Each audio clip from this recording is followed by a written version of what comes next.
Perjalananku tidak seindah orang bayangkan. Perjalanan yang penuh liku. Perjalanan yang melewati macam-macam rintangan, sangat terjal, berduri, berkelok-kelok, naik turun, bahkan harus bertemu dengan banyak hal yang sulit aku terjemahkan. Aku tidak pernah meminta sesuatu kepada orang tuaku. Aku hanya melangkah tanpa aba-aba. Tapi tiba-tiba Tuhan memberiku sesuatu yang aku tidak pernah menyangka.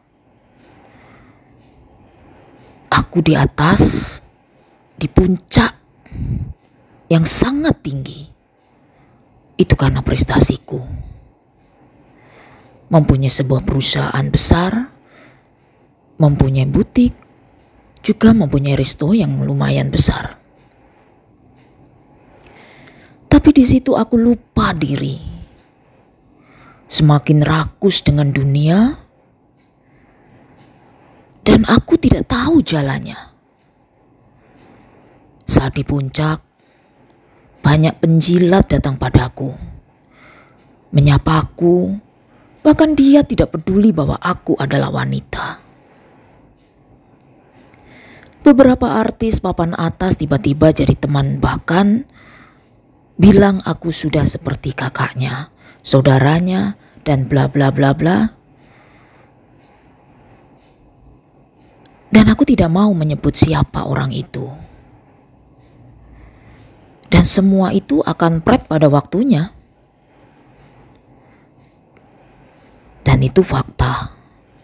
Saat usahaku mulai jatuh, sebagian dari mereka pura-pura tidak mengenal aku.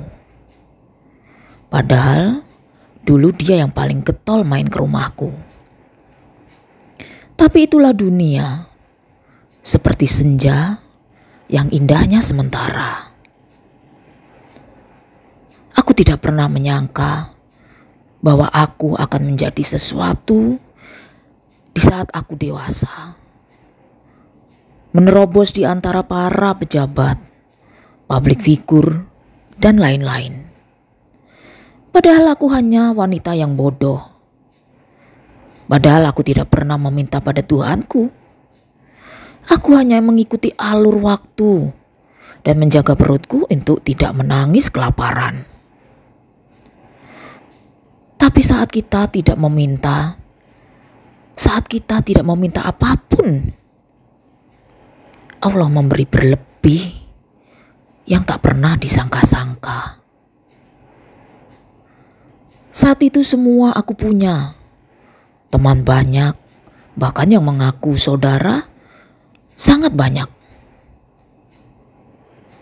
Perjalananku makin jauh dan aku makin lupa diri. Yang ku tahu semua baik-baik saja. Dan semua orang, semua ku anggap baik. Tapi orang-orang yang ku anggap baik itu telah membuatku hancur berkeping-keping. Di depanku manis, di belakang dia bukan cuman menusukku. Satu persatu usahaku hancur, dan di waktu yang tak terpikirkan, aku nyaris mengakhiri hidupku. Di saat itu aku hanya berusaha kuat. Kemudian aku berjalan menjauh daripada kebisingan. Aku melihat orang-orang yang cacat pada tubuhnya. Mereka yang cacat pada tubuhnya tetap bekerja. Atau seorang tua renta terseok-seok mendorong gerobaknya. Mereka bekerja. Mungkin hanya sekedar untuk makan 1 atau 2 kali sehari. Aku mulai malu pada diriku sendiri. Di hatiku mulai terpancar kekuatan entah dari mana. Aku harus bisa bangkit dari keterpurukan. Dan aku mulai membinasakan rasa gundah dan putus asaku. Pelan-pelan, aku mengubur masa lalu. Aku mulai meyakinkan hatiku, aku pasti bisa. Perjalananku mulai putar arah. Aku menuju persinggahan yang akan kujaga lebih dari sebelumnya. Sebuah istana yang akan kubangun dengan megahnya. Di situ akan berpijak di tanah yang gak akan lagi kukotori.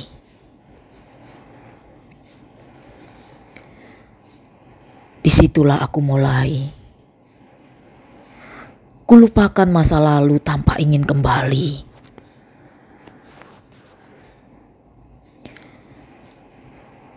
Aku sudah tidak peduli apapun kata orang tentang aku. Yang kuinginkan adalah berjalan di waktu dengan alur yang meskipun pahit, tapi indah pada waktunya. Aku tidak menyerah. Aku harus kuat. Karena istanaku sebentar lagi jadi. Istana yang megah dengan keindahan iman yang kuat. Perjalananku memang penuh liku. Tapi telah disiapkan olehnya bahwa aku terlahir dari orang baik-baik. Maka pasti kembali pada kebaikan. Meskipun aku pernah melangkah di jalan yang salah, sekarang aku sedang menuju ke istanaku. Istana yang kubangun dengan keringat iman yang kuat. Sebentar lagi sampai, sebentar lagi usai. Derita tak selamanya, pasti akan berganti bahagia. Saya Rin Sastro, jangan lupa tetap semangat. Kalau sekarang belum punya apa-apa, insya Allah besok atau lusa pasti punya segalanya. Dan pasti kaya raya. Terima kasih sudah mengikuti konten-kontenku. Jangan lupa like, comment, share, and subscribe. Bye-bye.